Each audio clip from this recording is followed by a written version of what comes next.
کہ تجزیہ کار اور مبصرین ایک رائے قائم کر رہے ہیں آئی ایم ایف کے اس رویے سے کہ خدا نخواستہ ایسی صورتحال میں پاکستان دیوالیہ پن کا شکار ہو سکتا ہے اسی سال میں؟ دیکھیے، اگر تو آپ احتیاط سے کام لیتے ہیں، ضروری اقدامات کر لیتے ہیں، مثلا امپورٹس کم کر دیتے ہیں، مثلا اس وقت جو خطرناک صورتحال ہے اس میں پٹرول کی قیمت کم نہ کریں، کام بھی چند ہفتوں کے لیے کر سکتے ہیں نا، الیکشن جیتنے کے لیے کریں گے نا، تو اگر بہت زیادہ صورتحال بہتر ہو جائے تو ضرور کم کریں، اس لیے کہ پٹرول کی قیمت کم ہو تو اکانومی کو اس کا فائدہ پہنچتا ہے، لیکن وہ یوں ہی تو نہیں آپ کر سکتے نا بغیر سوچے سمجھے کہ اس کی امپلیکیشنز کیا ہوں گی۔ اسی طرح وہ جو ریلیف کا بار بار اعلان کر رہے ہیں کہ بجلی کو 18 جولائی سے بجلی پہ ریلیف دیں گے 120 ارب روپے یا 160 ارب روپے، وہ اماؤنٹ کا تو تعین ابھی نہیں ہو سکتا، مختلف جو بتا رہے ہیں مختلف مبصرین، تو وہ نہیں کرنا چاہیے اس وقت، اس لیے کہ وہ ایک دو مہینے کے بعد کر دیں، اب جو ہونا تھا وہ تو ہو ہی چکا ہے۔ درآمدات میں بہت گنجائش ہے، جو اشیاء تعیش ہیں، بڑی گاڑیاں ہیں، بہت موبائل ہیں، چند ہفتوں کے لیے کرنا ہے، وہ کوئی یہ مستقل طور پہ تھوڑی کرنا ہے۔ 5-6 بلین ڈالر کے ہم موبائل منگوا چکے ہیں، اور 6 بلین ڈالر کے موبائل اور قیمتی گاڑیاں دونوں ملا کے، تو اس کی کیا ضرورت ہے؟ اسی طرح سرکاری اخراجات میں جہاں کمی ہو سکتی ہے ہمیشہ گنجائش ہوتی ہے۔ 53 سے لے کے آج تک جتنے بجٹ بنے ہیں وہ 7-8% تو فوراً ہی چند ہفتے کے بعد ہی کم کر دیا جاتا ہے، اس میں گنجائش ہوتی ہے ہمیشہ، اگر احتیاط سے کام لیں تو ڈیفالٹ کا نہیں ہوگا، لیکن اصل خطرہ کسی اور جگہ سے ہے۔ اچھا، خطرہ یہ ہے، وہ جو کہہ رہے ہیں نا آئی ایم ایف والے، وہ یہ اس بات کا کوئی اعتبار نہیں ہے کہ کب وہ معاہدہ ہوگا، اس لیے کہ پس پردہ بہت سی چیزیں ہو رہی ہیں۔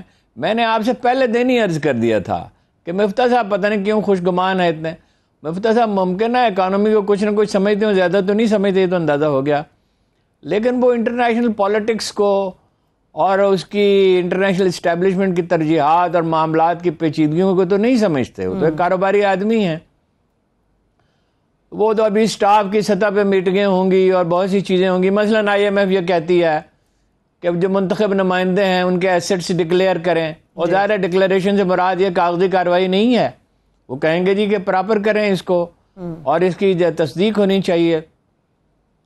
اچھا، اسی طرح وہ کہہ رہے ہیں کہ جو نیب قوانین میں ترامیم کی ہیں اس پہ ان کے تحفظات ہیں، لیکن سب سے بڑی بات یہ ہے جو قابل فہم بھی ہے اور عرصے سے یہ قصہ چل رہا ہے، دراصل وہ یہ کہہ رہے ہیں اور سعودی عرب بھی یہی کہہ رہا ہے کہ اسرائیل کو تسلیم کریں، اگر آپ آج اسرائیل کو تسلیم کر لیتے ہیں تو یہ ساری باتیں جو یہ ثانوی ان کی حیثیت ہو جائے گی، ممکن ہے پھر بھی کوئی بات ہو لیکن اس پہ اصرار نہیں کیا جائے گا۔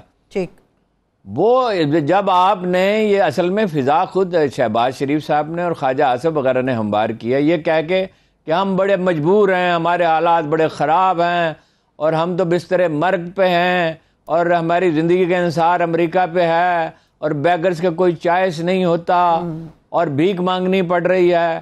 یہ اگر ایک آدمی کمزور بھی ہو، پوزیشن آف ویکنس سے مذاکرات نہیں کیے جاتے، یہ کوئی 36-7 سے زیادہ بری صورتحال نہیں ہے۔ جب قائد اعظم کو 24% ووٹ ملے تھے، مسلمانوں کے 24%، نہ گیلی پولی سے زیادہ بری صورتحال ہے جب سارا یورپ، آسٹریلیا بھی، یورپ کے علاوہ آسٹریلیا بھی اپنی ساری فوج لے کے ترکی پہ چڑھ دوڑا تھا، تو آخر اس کا مقابلہ کیا ہی گیا تھا نا۔ جب آپ جناب علی کرم اللہ وجہہ کا قول میں آپ کو سناتا رہتا ہوں کہ گھبراہٹ میں مصیبت میں گھبراہٹ ایک دوسری مصیبت ہے، جب آپ گھبرا جاتے ہیں، پینک کر جاتے ہیں، جو کہ کر چکی ہے حکومت، وہ تو امریکہ کے مقابلے میں تو کر ہی چکی ہے، عمران خان کے مقابلے میں پینک کر گئے ہیں، 4 وزیروں نے استعفیٰ دے دیا ہے اور کیا کیا چیزیں ہو رہی ہیں، اتنے گھبرائے ہوئے ہیں، اور مقدمہ شیخ رشید پہ قائم ہو گیا، اس پہ اگر آپ چاہیں تو آگے چل کے بات کریں گے۔ جی، بات یہ ہے کہ وہ اسرائیل کو تو اس وقت تسلیم کیا ہی نہیں جا سکتا، سوال ہی پیدا نہیں ہوتا، اسرائیل کو تسلیم کر لیں تو شاید چند دن بھی یہ حکومت نہ چل سکے، لیکن آپ نے یہ تاثر دے کر کہ ہم بہت کمزور ہیں، ہماری حالت بڑی خراب ہے، تو سعودی عرب اس لیے چاہتا ہے کہ وہ خود ماننا چاہتے ہیں، اور وہاں تو جو وہ شہر نیا بنا رہے ہیں صنعتی شہر جس کا نام ہمیشہ مجھے بھول جاتا ہے $500 بلین سے، اس میں بہت تیزی سے کام ہو رہا ہے، اور اس میں غیر ملکی ہیں جس میں ہر طرح کے لوگ ہیں، اس میں یہودی بھی شامل ہیں. صحیح، ٹھیک. تو وہ اس میں انٹرسٹڈ ہیں، اور حیفا سے ایک پائپ لائن جو ہے گیس کی وہ آ رہی ہے، وہ اس شہر تک بھی اور اس سے آگے تک بھی جائے گی. یہ قدرتی گیس کی جو جلانے والی گیس ہوتی ہے، انڈسٹری میں استعمال ہوتی ہے. ایک ایسی فضا پیدا کر دی ہے پینک میں گھبرائے ہوئے لوگوں نے. ان کا کوئی منصوبہ تو تھا نہیں، ان کا تو منصوبہ ایک ہی تھا کہ ہمارے مقدمات ختم ہو جائیں. وہ ان کی منی لانڈرنگ کے مسائل تھے، زرداری صاحب کے بینکوں کے جعلی کھاتوں کے مسائل بھی تھے، منی لانڈر کے بھی تھے آبویسلی. ہم نے خود کو ایک مشکل میں ڈال لیا ہے، لیکن ہم اگر چاہیں احتیاط سے کام لیں. جو چیزیں میں نے آپ سے عرض کی، اخراجات کم کریں، درآمدات کم کریں، بات چیت بھی ہونی چاہیے. کسی نہ کسی اتنی کشیدگی ہو گئی ہے بے یقینی کی وجہ سے، پیسہ تو ملک سے باہر جا رہا ہے یا تجوریوں میں بند ہو رہا ہے. صحیح، بالکل. اور غیر ملکی ادارے ایئر لفٹ نے آج اپنا کاروبار کل بند کر دیا. اپنا $8 کروڑ کی انویسٹمنٹ، $8 کروڑ کی انویسٹمنٹ انہوں نے کی تھی، جو 16 ارب روپے کی ہے. لیکن اس سے یہ بڑی انویسٹمنٹ نہیں ہے، لیکن اس سے پینک پھیلتا ہے مارکیٹ میں. آپ نے دیکھا ڈالر پھر بڑھ گیا ہے. بالکل. اور اس کی وجہ ایک یہ بھی ہے کہ IMF کے معاملے میں حکومت کے دعووں کا کوئی اعتبار نہیں رہا. صحیح، ٹھیک ہے. لیکن ہارون صاحب، اس میں یہ بھی ایلیمنٹ ایک بیان کیا جا رہا ہے کہ ترسیلات زر جو ہیں وہ توقع سے کہیں کم ہیں، جس کی وجہ سے ڈالر ملک کے اندر آ نہیں رہا، روپے کے اوپر بہت زیادہ پریشر ہے. ترسیلات زر کا پاکستان میں نہ آنا، کیا آپ سمجھتے کسی ایک طرف کے نیریٹو کو قبول کر لیا گیا ہے بیرون ملک میں؟ میں اس پہ کوئی حتمی رائے نہیں دے سکتا، اس لیے کہ میں نے اس کو اسٹڈی نہیں کیا ہے. لیکن ظاہر ہے سمندر پار پاکستانی ناخوش تو ہے نا. آپ ان کو کہیں کہ ہم آپ کے ابھی الیکشن نہیں ہو رہا، آپ کو کیا پڑی تھی یہ قانون منظور کرنے کی فوری طور پہ؟ میں نے آپ سے عرض کیا نا، پینک میں ہے کہ سمندر پار پاکستانی ووٹ نہیں ڈال سکتے. جی. ارے بھائی، آپ کو کرنا ہی تھا تو کچھ عرصے کے بعد کرتے. اس وقت کیا آپ کو مصیبت آن پڑی تھی یہ کرنے کی؟ تو ناخوش ہے، ممکن ہے یہ وجہ ہو. بہرحال اس کا جائزہ لیں گے تو پھر میں حتمی رائے دوں گا. ٹھیک ہے، چلیے. یہ تو IMF کا معاملہ ہو گیا. ہارون صاحب، لیٹس سی اس کا کب تک ہوتا ہے. مگر جو کراچی کی ڈیولپمنٹ ہے وہ بھی کافی بڑی ہے ہارون صاحب. بابر غوری کا رہا ہو جانا اور پولیس کا وکالت کرنا اور پھر کہہ دینا وہ بے گناہ ہے، 7 سال تک مقدمہ چلنا. الزامات تھے کیا جو ثابت نہ ہو سکے؟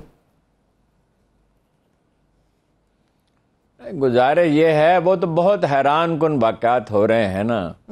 جب آپ ایک غلط سمت میں چل پڑتے ہیں اور مطلب آپ کی پرائرٹیز جو ہیں وہ بہت ناقص ہو جاتی ہیں اور آپ کی ڈائریکشن سمت درست نہیں رہتی، تو بہت سے کمپرومائز کرنے پڑتے ہیں. اب مسئلہ صرف ایک ہے کہ کسی نہ کسی طرح عمران خان کو روکنا ہے.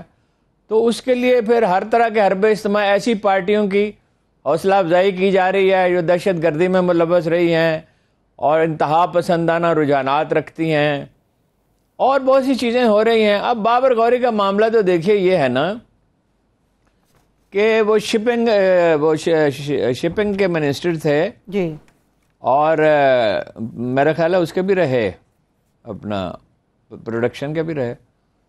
تو وہ تو ان پہ تو بہت سنگین الزامات ہیں. وہ تو ایک میرج ہال میں ملازم تھے اور اس کے بعد ان کے پاس اتنا پیسہ آ گیا. مظاہرہ ہے کہ اس وقت کی جو MQM تھی، جو اب تو خیر مختلف ہے، کسی قدر بہت مختلف ہے، تو وہ چائنا کٹنگ پورا کراچی کی جائیدادیں جو ہیں کھربوں ڈالر سے بھی زیادہ کی ان کے رحم و کرم پہ تھی. کسی بھی رہائشی جائیداد کو وہ اپنا کاروباری قرار دے سکتے تھے.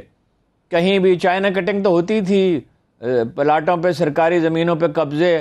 وہ ہزاروں مکان بنے ہوئے ہیں